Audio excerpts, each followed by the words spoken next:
Ang tanging nakikita lang namin noon nung We came here because we believe that God is calling us to this place. We do not choose where to minister. People may think differently about what we do, but as long as God inspires us to do this ministry, we will continue.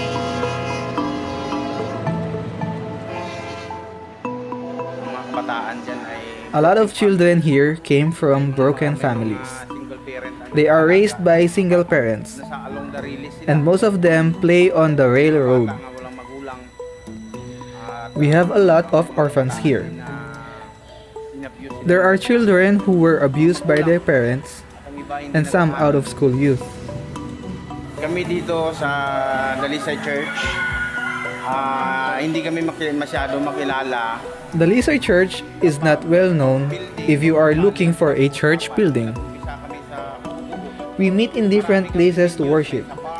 We started in a small shack. We sometimes meet in the park, seaside, or under the bridge. We may not be a popular church, but we have trained our young people biblically to continue the work of ministry. Ang number one na pagsubok ay ang lugar. Pero when we were starting, our number one challenge was the place of worship. But now, I text the people where to meet and they all come. Each week, I set the time and place and we gather to worship and study the Word. Tinuturo sa kanila na ang edukasyon, I always teach the church that education is part of God's plan.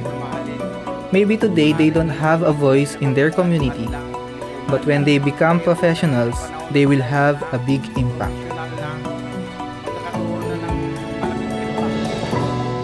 Lahat talaga ng bangko, in-applyan ko na po.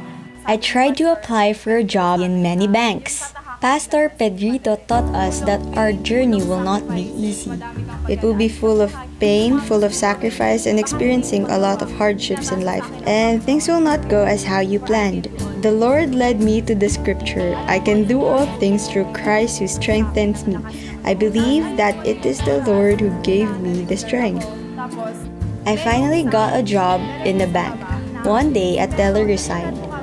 I was surprised when my manager told me that I would take the teller's place because she admires my humility and diligence in how I do my work. Paano ko po i-handle yung client ko, paano ko po i-handle yung situation. Then I realized this is what I learned in church and from Pastor Kainglet.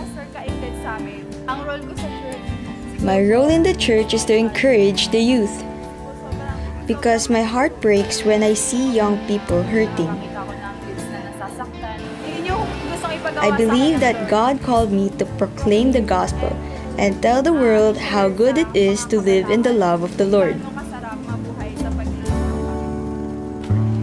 Para po sa akin, I believe that the little kids bring hope to the church. Kids give us the hope that the ministry of the church will continue.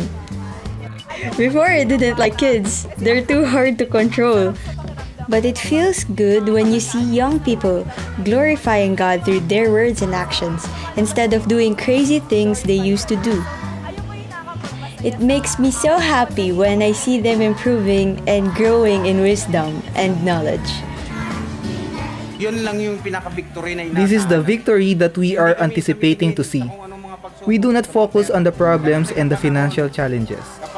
When our members become professionals and are able to stand on their own feet, their lives will be a living testimony of the gospel and the goodness of God in their lives, down to the next generation and their future families. This is why we always pray to God.